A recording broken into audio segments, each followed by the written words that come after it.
नमस्कार, मैं advocate Ankita Chatterjee book of Indian law के यूट्यूब चैनल पर आपका स्वागत करती हूँ।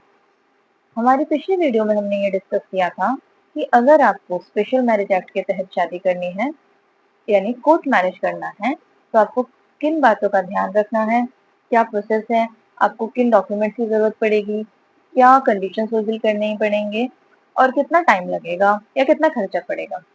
आज हम जान लेंगे कि अगर आप इन कंडीशंस को फुलफिल नहीं करते हैं या फॉल्स एविडेंस देते हैं, फॉल्स डॉक्यूमेंट सबमिट करते हैं, तो आप किन प्रॉब्लम्स में पड़ सकते हैं। साथ ही में हम कुछ और इम्पोर्टेंट सेक्शन इस एक्ट के डिस्कस कर लेंगे। तो चलिए शुरू करते हैं आज का वीडियो और जान लेते हैं द स्पेशल मैरिज एक्ट के कुछ इंपॉर्टेंट सेक्शंस के बारे में। देखिए, हमने कल ये बताया था आपको कि अगर आपको कोर्ट मैरिज करना है स्पेशल मैरिज एक्ट के तहत तो आपको कुछ कंडीशंस फुलफिल करनी पड़ेंगी। तो अगर आपने पिछला वीडियो नहीं देखा तो हमारा आप पिछला वीडियो देख सकते हैं और उसमें से पूरा कंडीशन जान सकते हैं और पूरा प्रोसेस समझ सकते हैं। तो अब मान लीजिए आपने उन कंडीशंस को फुलफिल नहीं किया, तो ऐसे में आपके साथ क्या होगा।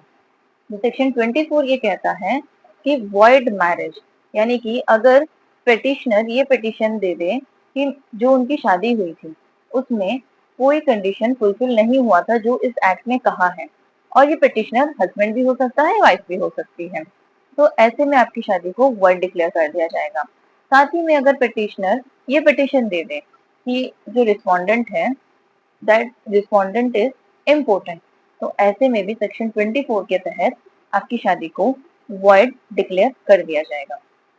अब इसमें एक कंडीशन था कि वैलिड कंसेंट होना चाहिए दोनों पार्टी का। अब मान लीजिए आपकी शादी के बाद either of the party court में जाके ये कह दे कि सर मेरा तो मन ही नहीं था शादी करने का, मेरी तो मर्जी नहीं थी, मुझे डरा के धमका के जबरदस्ती शादी करवाई गई है, कोर्शन किया, थ्रेट किया, मुझे मारा पीटा गया या कुछ भी ऐसा, तो ऐसे में आपकी शादी को सेक्शन 25 के तहत वर्डेबल घोषित कर दिया जाएगा। अब इसके क्या ग्राउंड्स हैं। मान लीजिए किसी पिटिशनर को ये पिटिशन दायर करना है, दर्ज करना है, तो इसके क्या ग्राउंड्स है। पहला ये कि आपको अपनी शादी के 1 साल के अंदर ये पिटिशन दायर करना पड़ेगा, और सेकंड ये कि अगर कोई पर्सन जिसको ये पता चले, मतलब जिसकी शादी जबरदस्ती हुई है, फोर्सफुली हुई है, और उसके बाद वो अपने पार्टनर के साथ विलफुली हंसी खुशी रह रहा है, तो वो पर्सन इस पिटिशन को दर्ज नहीं कर सकता। अब सेकंड है सेक्शन 25 ये कहता है, मान लीजिए अगर रिस्पोंडेंट को ये पिटिशनर को ये पता चले कि जो रिस्पोंडेंट है वो at the time of the marriage already pregnant थी किसी और पर्सन से, तो इसमें पिटिशनर कौन होता है, हस्बैंड। और हस्बैंड को ये पता चले आफ्टर द सोलमनाइजेशन ऑफ मैरिज कि जब मैरिज ऑलरेडी चल हुआ था उस टाइम से उनकी वाइफ किसी और पर्सन से प्रेग्नेंट थी, तो ऐसे में भी वो वर्डेबल मैरिज की पिटिशन दर्ज कर सकते हैं। अब इसमें क्या कंडीशन है कि जिस दिन इस बात की डिस्कवरी होगी, पिटिशनर को इस बात का पता चलेगा, उस दिन के बाद पिटिशनर विलफुली रिस्पोंडेंट के साथ कोई फिजिकल इंटरकोर्स नहीं करेगा। और एक ग्राउंड है इसका कि जो पिटिशनर है उसको इस बारे में at the time of marriage पता था और उसने इग्नोर कर दिया, तो ऐसे में बाद में जाके आप पिटिशन दर्ज नहीं करा सकते। और थर्ड ग्राउंड ये है कि if the respondent willfully refusal to make consummation of marriage, अगर जो रिस्पोंडेंट है आइदर वाइफ और the husband willfully sexual intercourse के लिए मना कर देते हैं अपनी लीगली वेडेड पार्टनर के साथ, तो ऐसे में भी पिटिशनर वर्डेबल मैरिज के लिए पिटिशन दर्ज करा सकते हैं। अब हम आगे जान लेंगे कि आपने जिसमें एक कंडीशन था कि कोई भी स्पाउस लिविंग नहीं होना चाहिए, यानी कि अगर कोई पार्टी शादी कर रही है तो उनकी पहले से शादी ना हुई हो, और अगर हुई भी हो तो या पहले वाला स्पाउस जो है आइदर लिविंग ना हो या फिर उनका डिवोर्स हो गया। अब मान लीजिए आपकी पहले से शादी हो रखी है और आप इस एक्ट के तहत फिर से शादी करते हैं, या आपने इसी एक्ट के तहत पहले भी शादी की है और आप फिर से इसी एक्ट के तहत दूसरी शादी करना चाहते हैं।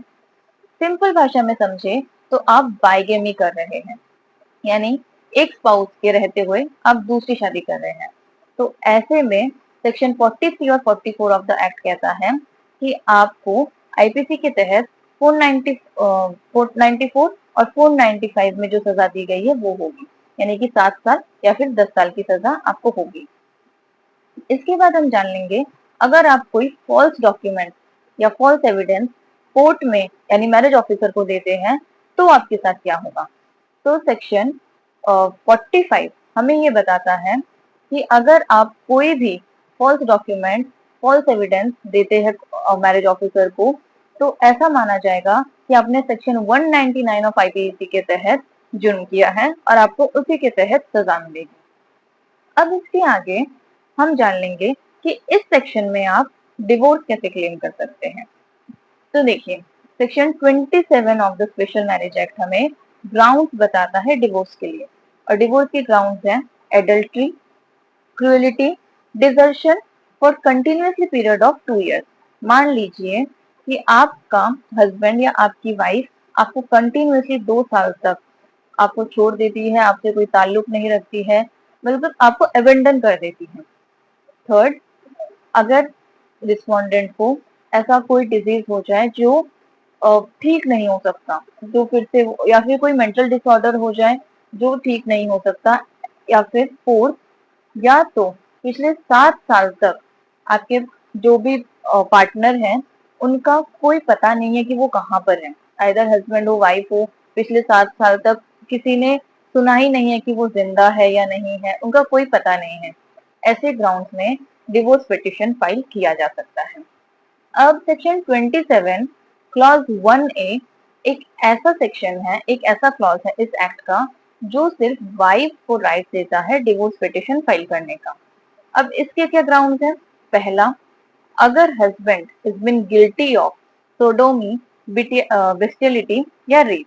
रेप आपको पता है, सोडोमी मतलब जो अननेचुरल सेक्सुअल इंटरकोर्स होता है जिसको कार्नल इंटरकोर्स भी कहते हैं, और बेस्टियलिटी मतलब any sexual intercourse with animal. अगर कोई भी पर्सन, अगर कोई भी हस्बैंड ऐसे किसी भी ऑफेंस से गिल्टी है, देखिए हम यहाँ पे अक्यूज की बात नहीं कर रहे हैं, हम यहाँ पे गिल्टी की बात कर रहे हैं, मतलब उसका जो ऑफेंस है वो प्रूव हो चुका है, तो ऐसे में वाइफ डिवोर्स पिटिशन कर सकती है। उसके बाद अगर कोई भी मेंटेनेंस का केस चल रहा है और हस्बैंड वाइफ 1 साल से ज्यादा हो गया अलग रह रहे हैं, तो ऐसे में भी जो वाइफ है वो डिवोर्स के लिए पिटिशन डाल सकती है। अब इसके बाद आता है डिवोर्स बाय म्यूचुअल कंसेंट। तो सेक्शन 28 कहता है कि अगर दोनों हस्बैंड वाइफ दोनों पार्टी साथ में नहीं रहना चाहते हैं, दोनों की आपस में नहीं बन रही है और फ्यूचर में दोनों का साथ में रहने का कोई चांस भी नहीं है, तो दोनों म्यूचुअली कंसेंट से, यानी आपसी एकदम म्यूचुअल कंसेंट से, आपसी संबंध से इस डिवोर्स पिटिशन को फाइल कर सकते हैं। और इसमें कोर्ट की ये ड्यूटी है कि वो कूलिंग पीरियड का टाइम दे, जो 6 महीने से कम नहीं होना चाहिए और 18 महीने से ज्यादा नहीं होना चाहिए। इसके बाद हम लास्ट बात करेंगे सेक्शन 30 की, जो रीमैरिंग की बात करता है।